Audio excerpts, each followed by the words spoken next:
this deadlock avoidance,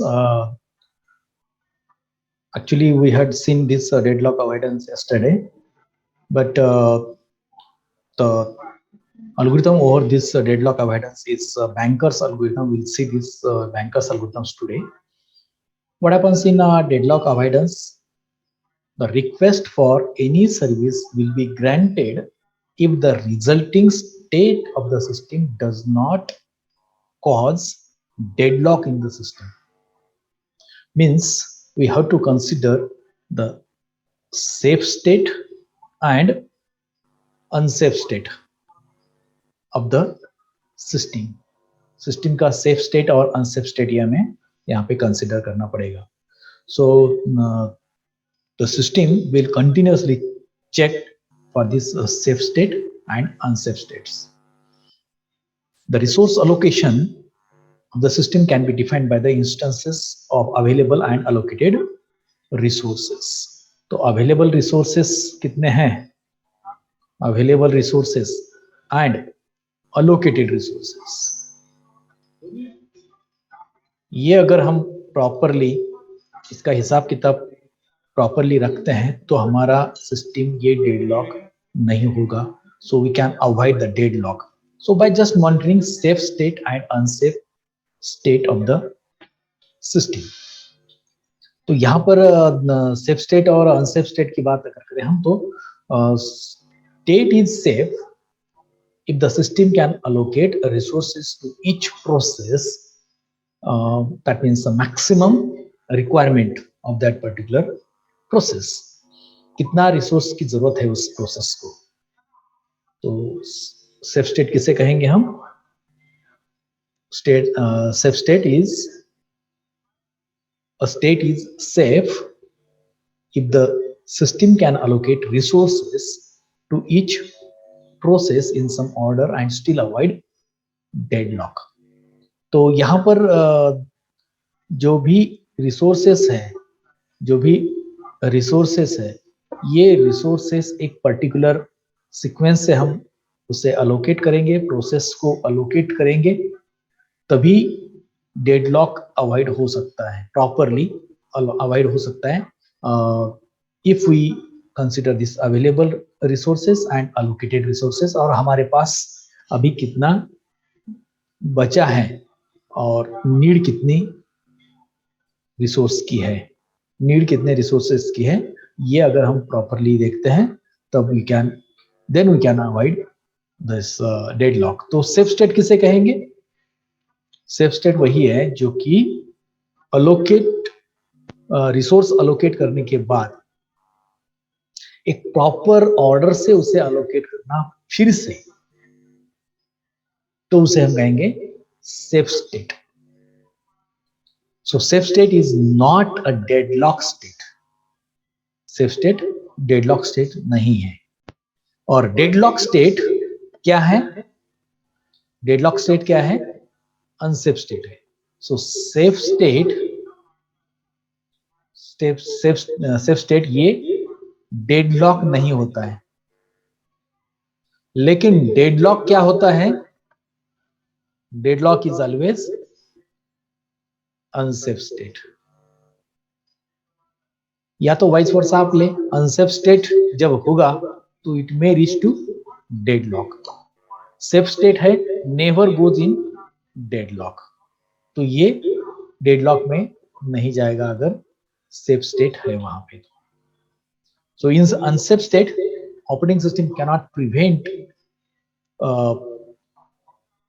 processes from requesting resources in such a way that any deadlock occurs. It is not necessary that all unsafe states are deadlock. Unsafe state may lead to deadlock. तो ये तो हो सकता है ऐसे. जैसा अभी यहाँ पे अगर मैं एक बॉक्स ड्रॉ करूं और यहां पर मैं शो करूं कि क्या ये डेडलॉक है या फिर डेडलॉक नहीं है. तो यहां पर अगर ये डेडलॉक है, that means it is unsafe. और ये क्या है? सेफ स्टेट है. So and deadlock is always unsafe और unsafe is always deadlock. लेकिन सेफ स्टेट में है तो ये डेडलॉक कभी नहीं होगा. So let us see the algorithm for this safe state, unsafe state, and one example of this uh, deadlock avoidance, that is bankers algorithm. ये कौन सा algorithm है? ये bankers algorithm. अब नाम से ही आपको समझ में आया होगा कि ये बैंक में यूज होगा, बैंक वाले इसको यूज करेंगे. So this bankers algorithm is a deadlock avoidance algorithm. तो ये बैंकिंग में बैंकिंग सिस्टम में इसको यूज करते हैं. So the name is bankers algorithm. किस लिए? कि लोन ग्रांट करना या नहीं करना, और हर एक को अगर लोन ग्रांट करते बैठे तो बैंक में कुछ बचेगा नहीं बचेगा. तो मैंने कल एग्जांपल भी लिया था कि अगर एक बैंक है सपोज, और ये बैंक है फॉर एग्जांपल, और इस बैंक में हम कुछ अकाउंट होल्डर्स है, तो n number of account holders may be there. They can deposit their money.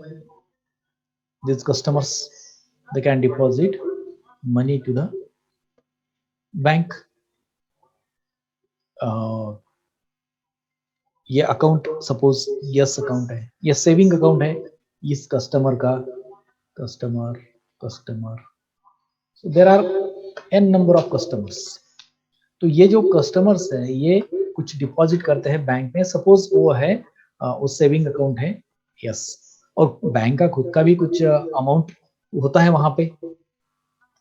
So every time loan has to be granted by bank, it subtract the loan amount from total money the bank has. तो total money मतलब यहाँ पे क्या होगा?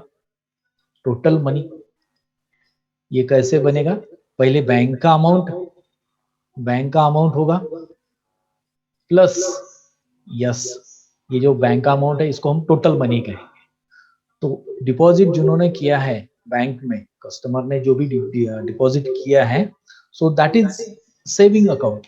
और bank का कुछ FD वगैरह जो रहता है ना, so that bank have itself some amount. तो ये दोनों को मिला के हम कहेंगे कि बैंक का एक टोटल अमाउंट है वहां पे. ओके, जब भी लोन की डिमांड होगी, अब यहाँ पर अगर लोन की डिमांड होगी तो ये लोन की डिमांड है यहाँ से, तो लोन कितना डिमांड करेगा? लोन की डिमांड क्या है? 1 lakh, 2 lakh, 3 lakh, that should not reach to the total money. या तो हम कहेंगे कि लोन अमाउंट जो है that is always less than this total money including this saving account and bank amount. ये दोनों अमाउंट को हम टोटल अमाउंट बोलते हैं. और लोन जो डिमांड किया है, तो ये तो बंदा नहीं है लोन डिमांड करने वाला, ऐसे बहुत सारे लोग होते हैं कि जो लोन डिमांड करते हैं. तो ये सारे टोटल अगर हमने किया तो ये टोटल मनी से कम होनी चाहिए. तो ये कैसे फैसिलिटेट करेगा बैंक? तो ये बैंकर्स एल्गोरिथम के थ्रू होगा. हम देखेंगे इसको by taking one example. So it checks the difference if it is greater than yes, whether it is greater than yes, तो ये sanction नहीं होगा. It is done because only then the bank would have enough money even if all the and a number of accounts holders draw all their money at once. अब ये भी हो सकता है कि लोन तो दे दिया लेकिन बाद में क्या कस्टमर ने क्या किया कि उनके पैसे भी विड्रॉ कर लिए, वापस ले लिए, तो ऑटोमेटिकली ये अमाउंट तो माइनस हो जाएगा. बैंक के पास जितना बचा है वो लोन से भी ज्यादा, लोन उससे भी ज्यादा होगा, तो इसलिए बैंक करप्ट हो जाएगी. तो ये अवॉइड करने के लिए बैंक एल्गोरिथम वहां पे जरूरी होता है. तो बैंकर्स एल्गोरिथम हम देखते हैं कैसे एक्ट करता है। तो इसमें बैंकर्स एल्गोरिथम में several data structures are available. This is the bankers algorithm.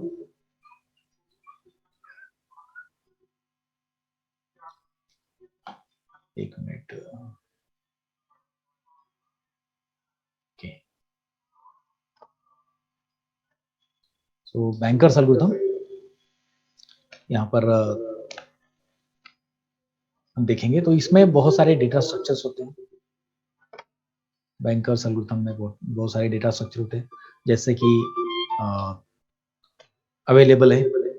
So this data structure encode the state of the resource allocation system. Resource allocation, resource को कैसे अलोकेट करें। यहाँ पे जो n जो होगा दैट इज अ प्रोसेस, और आई जे जो भी होगा दैट इज रिसोर्स। तो एक है यहाँ पे अवेलेबल। अवेलेबल एक डेटा स्ट्रक्चर है इसमें। So that data structure takes about the resources. So it is an array of for example length and whatever. It represents the number of available resources of each type. It represents number of resources, number of resource instance भी कह सकते हैं। available number of available resources, number of available resources of each type. तो resource की type अलग, जैसा printer है, hard disk है, मेमोरी है, लाइक दिस। तो ये number of resources, number of available resources कहेंगे इसको, available resources of each type. So this is available is one of the data structure, and if this available is equal to k, then लिख ही लेता हूं यहाँ पे मैं, available जे कहे आय कहे उससे कोई फर्क नहीं पड़ता, equal to k, then if available j is equal to k, then there are k instances available, then k instances available. अब instances available मतलब of type, instances available of type, कौन सा टाइप का, of resource type, of resource type. Suppose printer है, printer के कितने instances है, 2 3 4 जो भी इंस्टेंसेस है। हमने पिछली बार देखा कि इंस्टेंस मतलब क्या, कि एक रिसोर्स है, इस रिसोर्स कितनी बार यूज होगा। So these are the instances. इसको हम क्या कहते हैं, इंस्टेंसेस। तो कितनी टाइम यूज होगा, या फिर यहाँ पे कितने यूजर्स इसको यूज कर सकते हैं। तो एक डेटा स्ट्रक्चर है available. If available j equal to k, then k instances available of resource type. Resource type. Then resource type rj, rj कहेंगे इसको, resource type rj। फिर दूसरा है max। max एक और डेटा स्ट्रक्चर यूज होता है इसमें बैंकर्स एल्गोरिथम में, और वो ये है max। So max it is a n by m matrix. It is maximum is resources available, which represent the maximum number of instances of each resource that process can request. If max I j, तो ये n by n matrix है, तो n I j is equal to k, then the process pi can request at most k instances of resource type rj. So then process pi can request at most k instances या फिर instance of resource type of resource type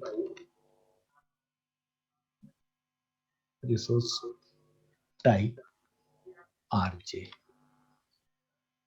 So max means it is a maximum number of instances available.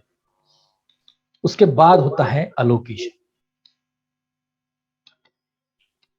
Allocation means it is also n by n matrix which represent the number of resources of each type currently allocated to each process.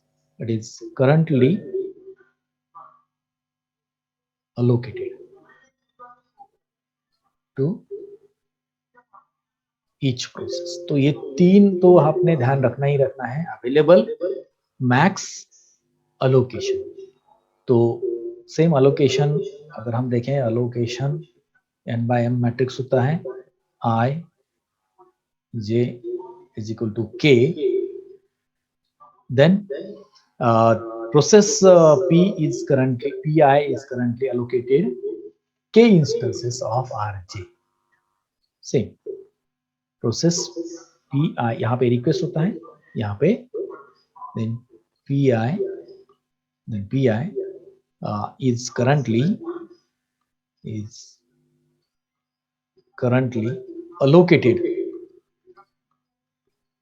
allocated k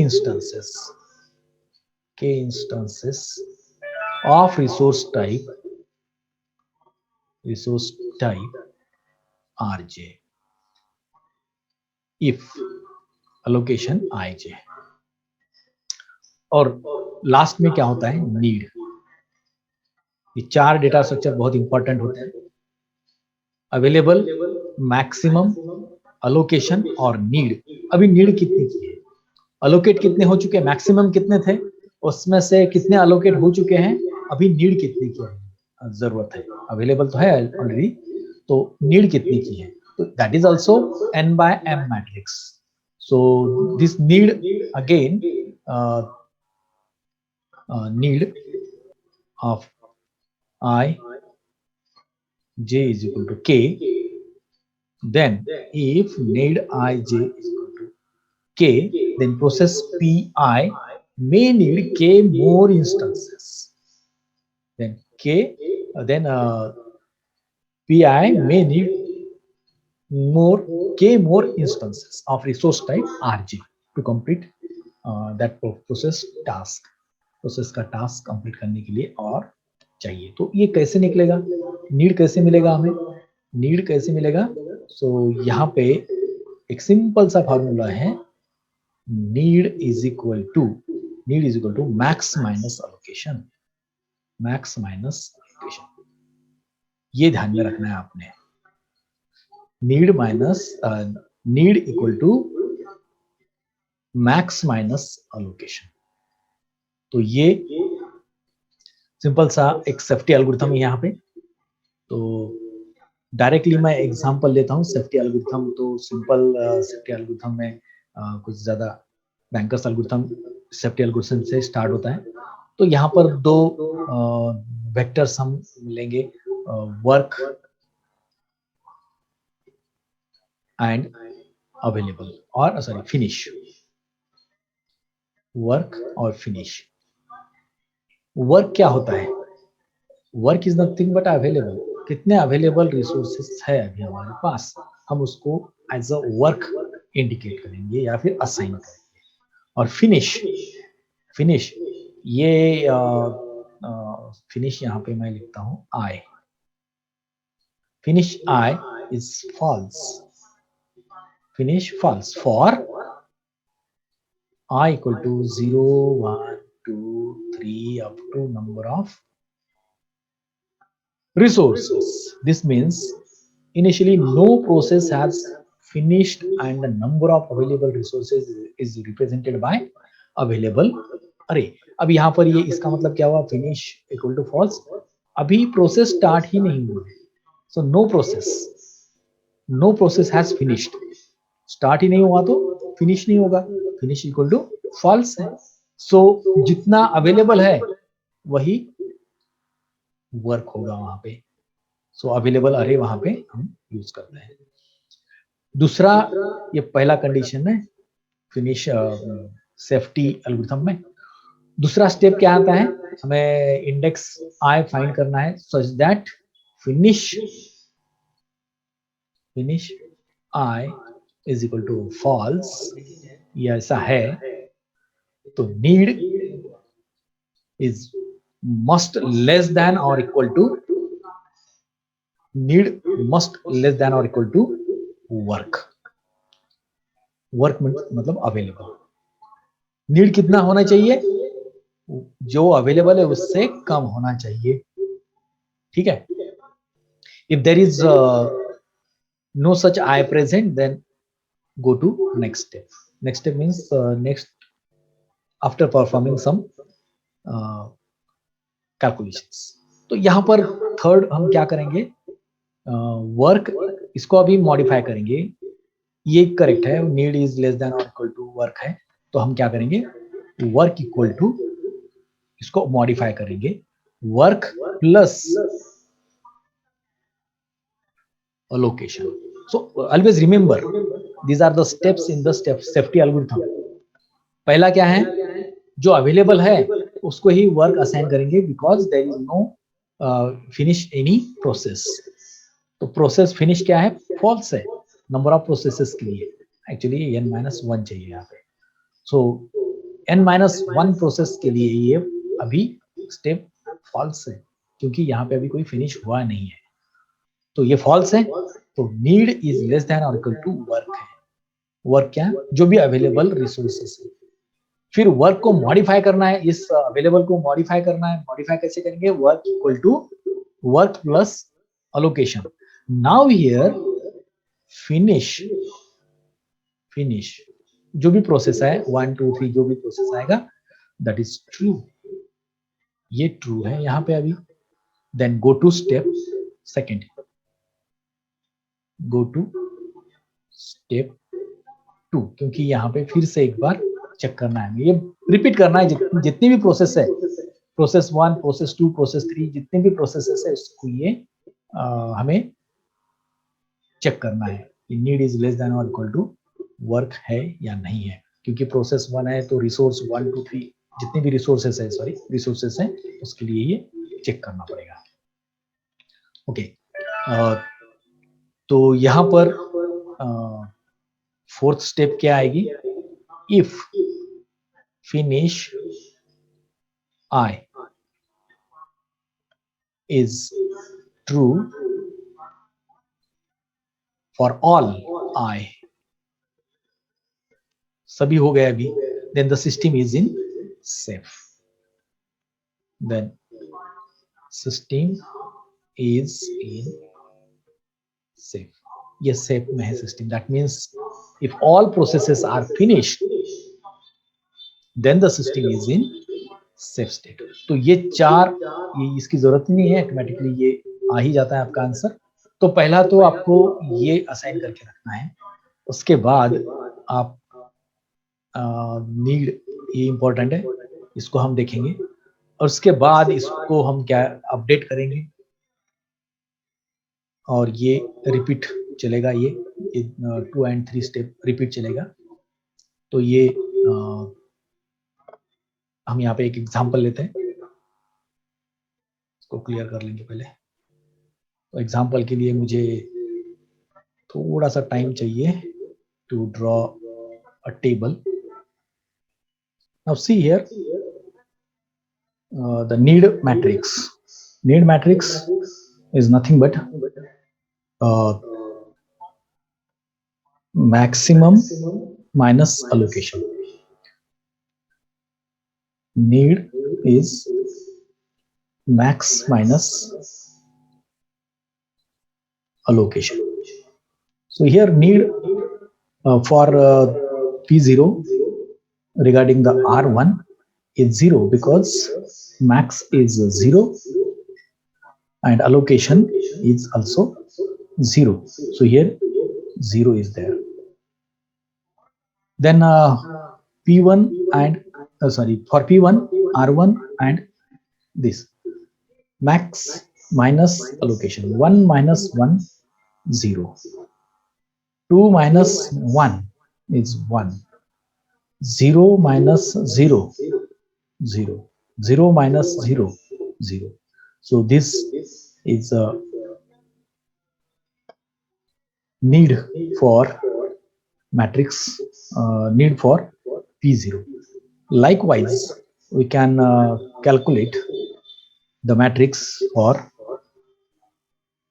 the need for all the processes by using this need equal to max minus allocation. Okay. Now here we can go for the shape sequence. Shape sequence. Now shape sequence for this to avoid the deadlock for these processes, by applying the safety algorithm, you can find the shape sequence. If need is less than or equal to available,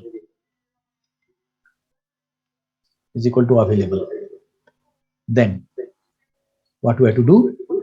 Then execute the process. Execute the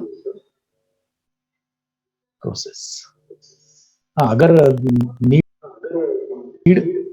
ये available से कम है तभी हम process को execute करेंगे, otherwise हम execute नहीं करेंगे. So we'll skip that. So let us see that need, what is the need and what is the available. So then we can update the new available, this new available. So we can say new available will be available is equal to available plus allocation. So here new available equal to available plus allocation. So available is 1 and new available will be available plus allocation. So here we can say that we have to compare first, need is less than or equal to available or not. If it is correct, need is less than or equal to available, then only we have to execute the process, otherwise we cannot execute the process. ठीक है. अब यहाँ पर हम कैसे करेंगे उसे? P0 के लिए हम पहले P0 के लिए देखते हैं. तो P0 के लिए अवेलेबल क्या है? पहले तो कंडीशन हमें चेक करना पड़ेगा कि नीड इज लेस देन और इक्वल टू अवेलेबल है. नीड कितना है यहाँ पे? 0 0 0 0. इसे हमें कंपेयर करना पड़ेगा अवेलेबल से. अवेलेबल क्या है यहाँ पे?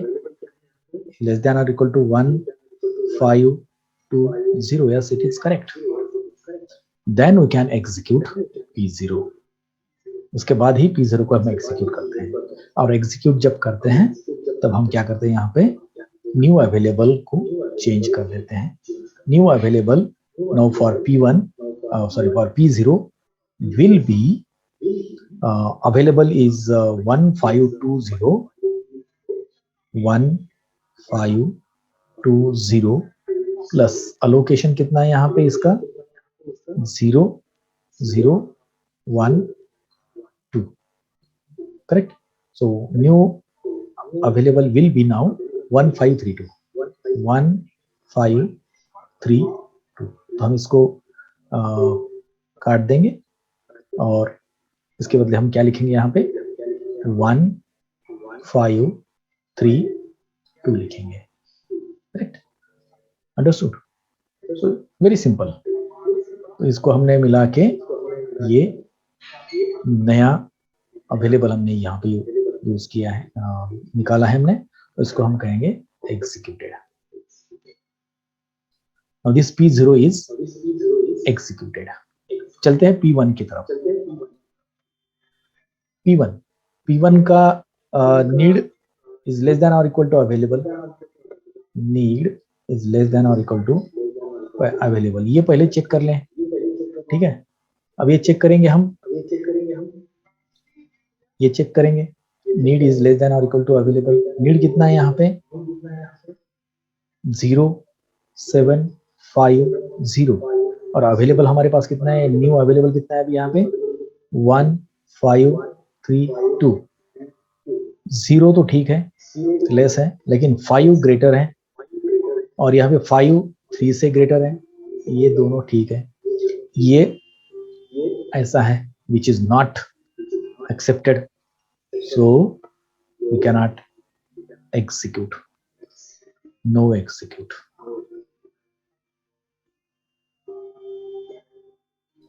चलो फिर P2 की तरफ जाते हैं। P2 का नीड कितना है 1002 और अवेलेबल कितना है 1532। Yes, it is less than, this is less then 1532। तो ये नंबर नहीं है 1532 या फिर 1002, ये नंबर नहीं है। So this is the instance of resource required and this is the instance of resource available। एक रिसोर्स R1 का एक इंस्टेंस बाकी है, अवेलेबल है हमारे पास, R2 का 5 है, या R3 का है और ये R4 का है, हमें सेपरेटली इसको कंसिडर करना पड़ेगा। तो ये कंडीशन सेटिस्फाइड हो गई यहाँ पर। Which one? For P2। So new available now will be available, तो हम इसको एग्जीक्यूटेड या फिर प्रोसेस्ड हम कहेंगे, प्रोसेस्ड। अब यहाँ पर ये जो न्यू अवेलेबल बनेगा ये कुछ अलग रहेगा अभी। तो कैसे बनेगा ये न्यू अवेलेबल, पहले तो अवेलेबल देखना पड़ेगा 1532 प्लस अलोकेशन कितना है P2 का अलोकेशन 1354 2886। तो हम इसको मिटा देंगे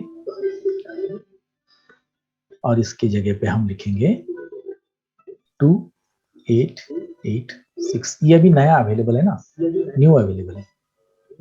ठीक है, तो ये तो यहाँ तक तो ठीक है अभी। अब उसके बाद P3 की तरफ चलते हैं हम। सेम नीड पहले देखेंगे, नीड इज लेस देन और इक्वल टू अवेलेबल है या नहीं है। इसका नीड क्या है P3 का 0020, ये लेस देन और इक्वल टू 2886 है। Yes, it is correct. Now we can execute P3, execute. अब यहाँ पे P3 एग्जीक्यूट करना मतलब इसका नया अवेलेबल हमें निकालना पड़ेगा। New available, how can we calculate new available? Available कितना है अभी 2 है, 8 है और 6 है, प्लस अलोकेशन कितना है P3 का 0 है, 6 है, 3 है, देन 2 है, 2 14 11 एंड देन 8, 2 14 11 8। तो यहाँ पे इसको हम मिटा देंगे अभी और इसके जगह पे हम लिखेंगे यहाँ पे 2 new available 14 11 8। Now go for execution of P4। P4 का नीड कितना है 0642 which is less than or equal to 2 14 11 8। yes, it is correct। so execute this, execute। अब यहाँ पे एग्जीक्यूट जब हम करते हैं तब इसका नया न्यू अवेलेबल भी हम यहाँ पे निकाल लेते हैं। तो न्यू अवेलेबल कैसे निकलेगा, अवेलेबल कितना है हमारे पास 2 14 11 8 और उसके बाद इसका अलोकेशन कितना है P4 का 0014, कितना है 2 14 12 एंड देन 12। तो ये तो अभी हम इसको हटा देंगे और यहाँ पे क्या लिखेंगे 12 12। अभी P1 है, P1 के पास 1750 ये है इस पे, तो अभी अब हमारे पास अवेलेबल है, कोई टेंशन नहीं है। तो यहाँ पर हम इसको यहाँ पर हम इसे 2 14 12 12 प्लस अलोकेशन कितना है 1 0 0 0 3 14 12 12. Now what will be the new available now here? Instead of 2 only one change this one. Okay, now P1 is also executed. So what will be the safe sequence now? Safe sequence is P0, P2, P1 is not executed actually, P2, then P3, then P4, and lastly P1. So this will be the safe sequence. So in this way, we have to calculate the need matrix and we have to draw the safe sequence. Okay. So here we finish this fourth unit of operating system.